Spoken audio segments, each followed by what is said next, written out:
kemarin ada kunjungan tetangga. Aku masih silaturahmi, masih di Garut, masih lebaran sama orang tua ya.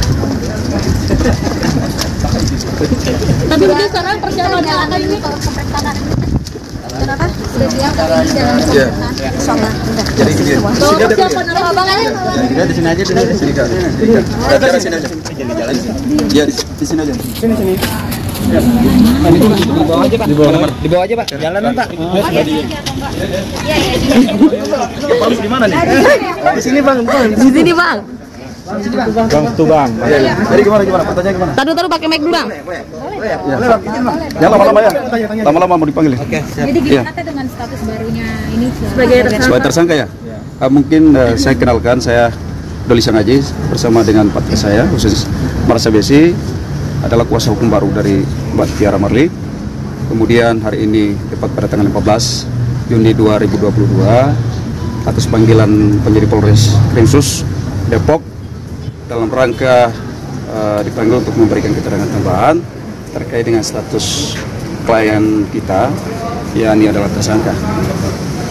Apalagi nih? Untuk persiapannya sendiri gimana ya Pak? Persiapannya ya seperti yang dulu.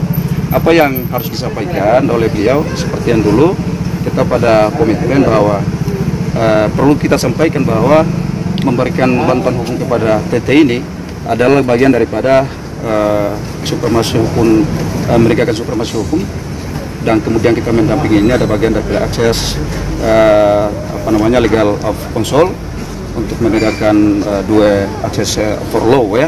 Artinya bahwa tidak muluk-muluk hari ini jadi tersangka dan kemudian ditahan oleh polisi yang tidak. Karena pasal pencemaran nama baik ini tentu butuh kajian yang mendalam ya, dan kita harus hadirkan beberapa bukti, beberapa saksi, termasuk saksi ahli dalam hal ini untuk kemudian memperkuat posisi Teteh sebagai status tersangka saat ini. Tapi kaget nggak sih Teh? Tahu-tahu tiba-tiba langsung ditetapkan sebagai tersangka. Kaget pasti ada kaget. Tapi ya dibikin tenang lah. Iya, harus dibikin tenang, tidak boleh tegang-tegang ya. Kita butuh enjoy karena pada dasarnya segala sesuatu, baik itu persoalan penyelesaian hukum pidana ya, kasus apapun itu dia, kita harus mengambil satu langkah, yakni pendekatan restoratif justice, itu yang kita mau. Jadi kalau seandainya hari ini kita ingin berdamai ya, ayolah kita berdamai dengan pihak Pak Faisal, karena ini bukan aktor utama untuk menyampaikan ujaran istilahnya ya pencemaran nama baik, tidak. Ini kan informasi ini adalah informasi yang kemudian dengarnya ya dari Pak Dodi, kata Teteh, karena informasi itu udah disampaikan ya. Kalau ditanya sama netizen ya, apa yang disampaikan juga ya sesuai dengan apa yang disampaikan oleh informasi awal gitu oleh Pak Dodi, dan tidak menutup kemungkinan bahwa ternyata informasi ini sudah juga disampaikan dalam gugatan perwalian saat itu ya. Itu juga keluar, dan informasi ini ya udah menyebar luas lah kayak gitu. Bang, peluang damai memang masih ada, Bang, mengingat statusnya sekarang sudah dinaikkan jadi tersangka gitu. Maupun jadi tersangka apapun itu caranya, tetap ada upaya damai. Jadi istilahnya penyelesaian sengketa pidana itu ada pendekatan restoratif justice lah ya. Kita masih berupaya agar supaya ini kita istilahnya cooling down, tidak tergesa-gesa juga. Artinya bahwa semua pihak itu ingin damai lah ya. Artinya apa?